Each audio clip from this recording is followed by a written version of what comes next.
বাল্মীকি গুরুজনকে গ্রহণ করে নিয়ে গন্তব্যস্থান থেকে যাত্রা করেছে। আর এদিকে ভরত শত্রুঘ্ন বলেছে, সুমন্ত্র রে, আমাদের যজ্ঞের অশ্ব এখন তপবনের ভিতরে প্রবেশ করে। কত হইল যজ্ঞের অশ্ব ইহাতে ছাড়িলা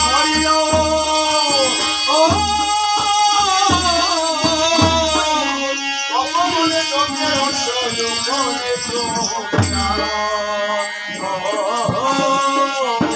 যজ্ঞের অশ্ব যখন তপবনে প্রবেশ করেছে, মরানন্দে যজ্ঞের অশ্ব সেই সবুজ সুন্দর তপবনে পর্যবেক্ষণ করছে। হঠাৎ ওই অশ্বটি খুশির দৃষ্টিগোচর হয়েছে। খুশি বান্ধাটাকে বন্ধ করে বলেছে, দাদা বলবেন না কোনো জাদু যতবা বলে যেতে না যেতে তাকিয়ে দেখ কত সুন্দর একটি যজ্ঞের অশ্ব আমাদের তপবনে এসে প্রবেশ করেছে।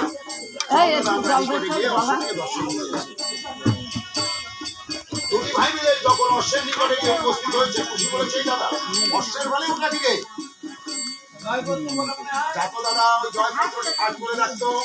রথ দিয়ে যখন ওই জয়পত্র পাঠ করেছে, খুশি বলেছে, যা দাদা নিয়ে আয় লতা, আজ এই অশ্ব বন্ধন করবো আমরা, তারপরে প্রমাণ করব ওই রামচন্দ্রের মাতা সতী না আমাদের মাতা সতী।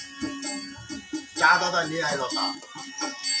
রথ দিয়ে একটি অশোক লতা তুলে নিচ্ছে, ওই লতা দুই প্রান্ত দুই ভেঙে ধরে অশ্বের গলে দিচ্ছে আর বলছে, অশ্বের গলে লতা দিয়ে বহিছে দুই ভাই,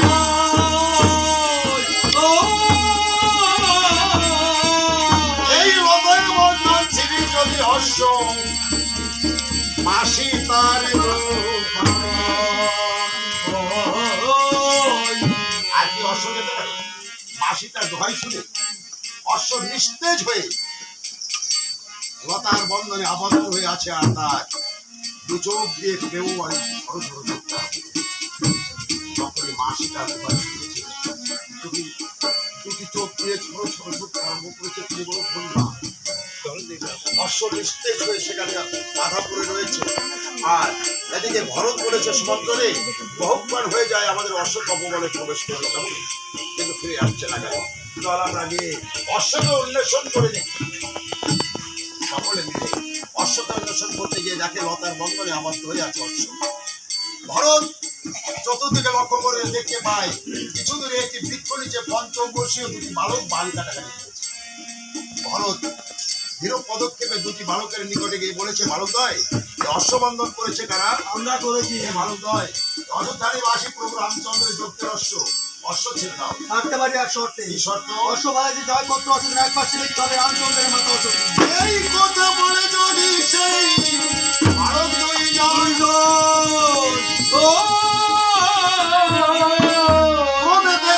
ধরেছে ভরত শত্রু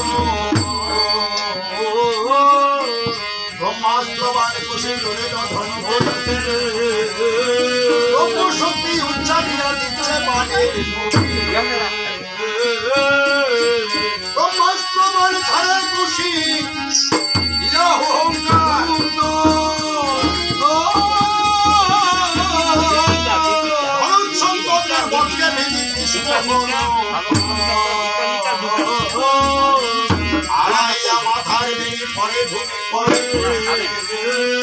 স্বর্গবাসীদের মাথায় পুষ্প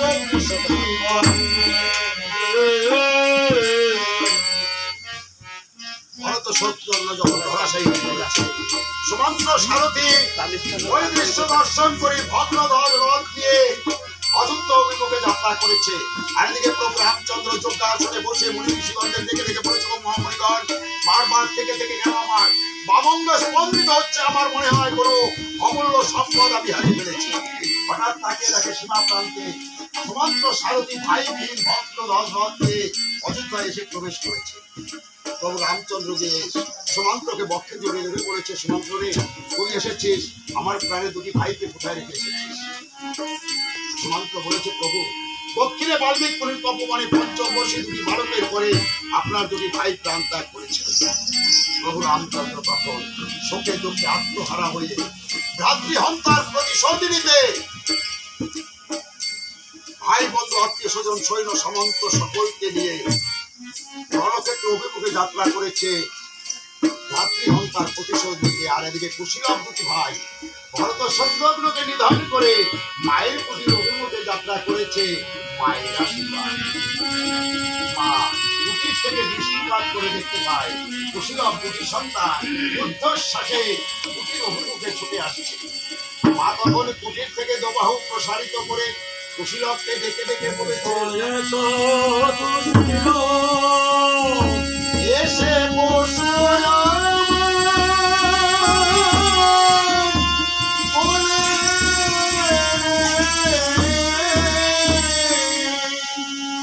ওরে দুঃখী পাশরা নয়নে তারা তোমরা কোথায় গিয়েছিলে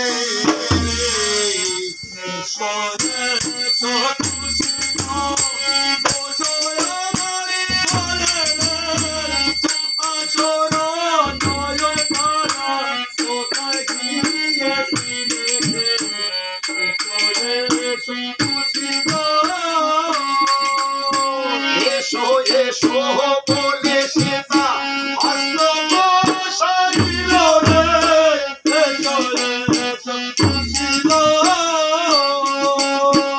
আনন্দেতে দুই মায়ে বলে উঠিল রে, এসো এসো খুশিল আনন্দেতে জগৎ লক্ষ্মী পুত্র নীল কোলে রে, এসো এসো খুশিল লক্ষ লক্ষ জীবনে করে তাদের বদন কবরে রে, এসো এসো খুশিল। মা যখন কুশীলবকে বক্ষে ধারণ করি তাদেরকে আদরের সহিত আহ্লাদের সহিত তাদের পৃষ্ঠদেশে হস্তলেপন করতে গেছে, হঠাৎ মায়ের হাতে পড়ে গেছে। মা বলছেন, কুশীলব তোরা কি কারোর সহিত যুদ্ধ করেছিস নাকি? কুশী বলেছে, না মা, আমরা কারোর সঙ্গে যুদ্ধ করিনি তো, তাহলে তোদের অঙ্গে ক্ষত এলো কোত্থেকে? কুশী বলেছে, মা তুমি না বলেছিলে বনে জঙ্গলে ঘুরতে ঘুরতে যদি হঠাৎ জল পিপাসা পায় আর যদি কোনো টক ফল মুখে দেওয়া হয় সামনে তাহলে কিছুটা জল পিপাসা নিবারণ হয়। টক ফল মুখে দিলে মুখে জল আসে না, আসে, কিছুটা জল পিপাসা নিবারণ হয়। তাই আজ বনে জঙ্গলে ঘুরতে ঘুরতে হঠাৎ পিপাসা হয়, হঠাৎ সম্মুখে দেখে একটি কুল গাছ, ওই কুল খাবার আসে, আমরা ওই কুল গাছে চলেছিলাম, সেই সময় এক দর্শন ছিল, আমাদেরকে কুল খেতে দেখে না তারা আমাদের উপরে স্বর নিক্ষেপ করেছিল। মাগো সম্মুখে যা দেখছো এগুলো কুলের কাটারা ঘাট, আর পৃষ্ঠদেশে যা দেখছো এগুলো তাদের বানার ঘাট। মা বলেছে এই পৃথিবীতে তাহলে এহেন জন আছে যারা নাকি তোদের মতো এই কমল শিশুর অঙ্গে বানার ঘাট করতে দ্বিধাবোধ করে না। একটি কথা জেনে রাখিস, অভাগীর পুত্র তোরা নির্ধনের ধন রে, এসো এসো খুশিল অন্ধের নয়ন ধরা মায়ের জীবন রে, এসো এসো খুশিল রায় বলো পাতে যদি ওই আমি সরিয়ে, এসো এসো খুশিল সনে যুদ্ধে নারো রাজে অপাহুতি রে, এসো এসো খুশিল এই বনে তোদের সনে দেখবে হানাহানি রে, এসো এসো খুশিল আমার অভিশাপে দেশে বাজাবে প্রাণী রে, এসো এসো খুশিল আশীর্বাদ কুশীলবের কানের কাছে গিয়ে বলছে, দাদা দেখলি তো মায়ের কাছে বললাম একটা ছোট্ট মিথ্যা কথা, আর মা কত সুন্দর একটা আশীর্বাদ দিল। তবে একটি কথা কি জানিস তো, মিথ্যে কথাটা বলা কিন্তু অত দোষের নয়, তবে তার জায়গা বিশেষ প্রয়োগ করা যায়। কুশী বলেছে, মা আমাদের সঙ্গে যারা যুদ্ধ করেছিল না জানো মা, তাদের অঙ্গে কত সুন্দর রাজ আবরণ ছিল, তাদের মাথায় কত সুন্দর সোনার মুকুট ছিল, মাগো তাদের পায়ে কত সুন্দর সোনার নথি ছিল, সেগুলো আমাদের দাও মা।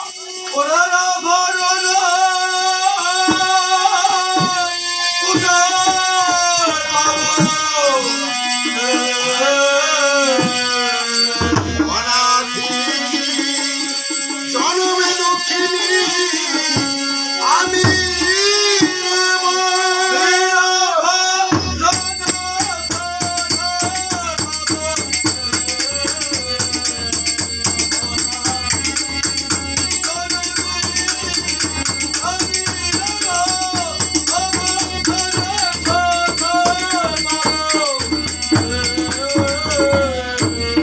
আভরণ কোথায় পাবো বলিস না, কান্দিতে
যারা আমাদের সঙ্গে যুদ্ধ করেছিল, জানো না, তারা আমাদের কাছে আমাদের পিতার নাম জিজ্ঞাসা করেছিল, আমরা পিতার নাম বলতে পারিনি, তাই তারা আমাদেরকে কত কত ভাষা বলেছে। মাগো বলে দাও না, কে আমাদের পিতা, কি নাম তার? মা চারুকে মনে মনে চিন্তা করছি, হে ভগবান এখন আমি কি করি? হে রঘুনাথ বলে দাও এখন আমি কি করব? একদিকে মুনির বাক্য, অন্যদিকে সন্তানের বাক্য।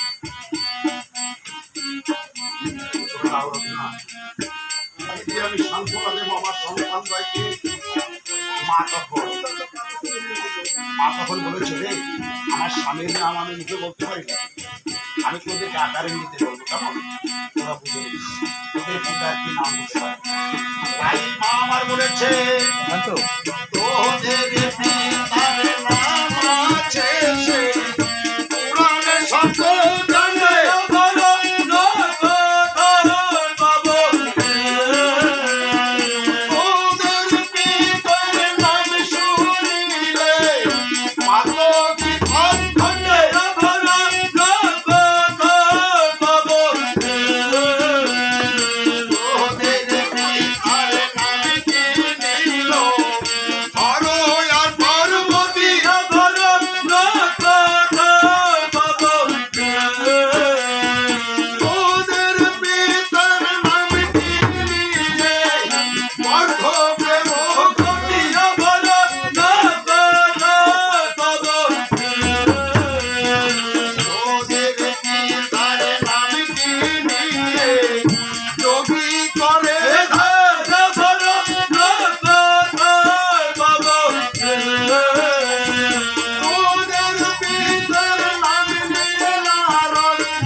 প্রমাণ করে তুই ভাই